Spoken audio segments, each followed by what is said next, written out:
tu as quitté Arafat? C'est une très mauvaise question. Et j'ai jamais voulu répondre à ça. Je vais répondre à cette question. J'aurais bien pu prendre un joker, mais je vais répondre parce que vous m'avez posé la très bonne question. Arafat s'est séparé de moi parce que j'ai refusé de signer un contrat de 5 ans qui m'accablait et qui me mettait dans une position où je n'allais même plus pouvoir chanter des chansons comme Amina, faire plaisir à des fans. Vous voyez? La seule chose, ou si vous voulez, le seul hic, c'était ce contrat-là. Tout ce que moi je demandais, c'était qu'il revienne de sa tournée dans laquelle il était et qu'on se rasseye de vive voix et qu'on en discute parce que c'était quand même un contrat de 5 ans.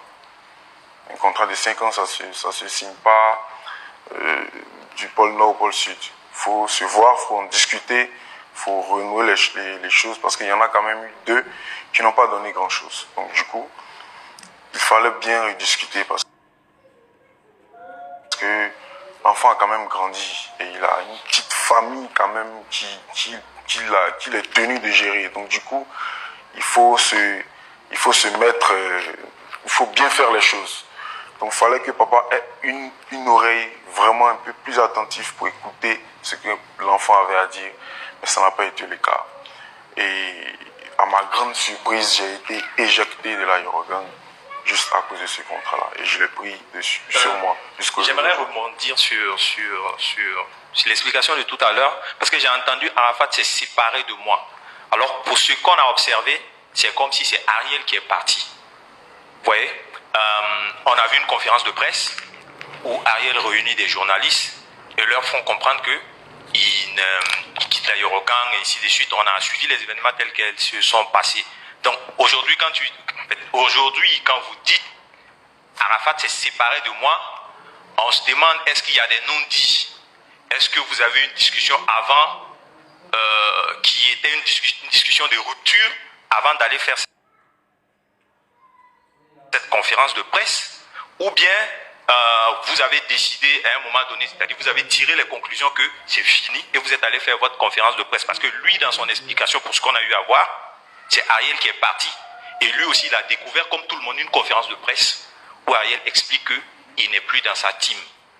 Mais la seconde question, je pose 2 questions en une, c'est que vous partez de l'aérogang, ce n'est pas un problème. Parce que quand on éduque son fils et qu'on lui inculque ses valeurs, c'est pour qu'un matin, il aille nous représenter dignement ailleurs. Il y a de la fierté à voir la personne qu'on a contribué à faire grandir, nous représenter et vendre ce qu'on a construit en lui. Donc, en principe, votre départ ne devrait pas être un problème.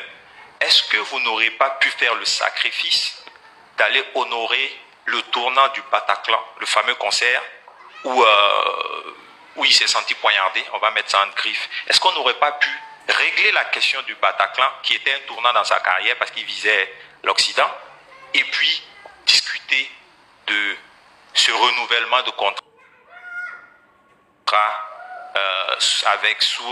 dans un autre climat? Est-ce que Salif est en train de dire que le Bataclan a été le point de déchirure et de non-retour? Ariel? Je vais dire oui, parce que le Bataclan n'était pas seulement un challenge pour DJ Arafat, c'était un challenge pour toute l'aérogang. Et on devait partir en équipe.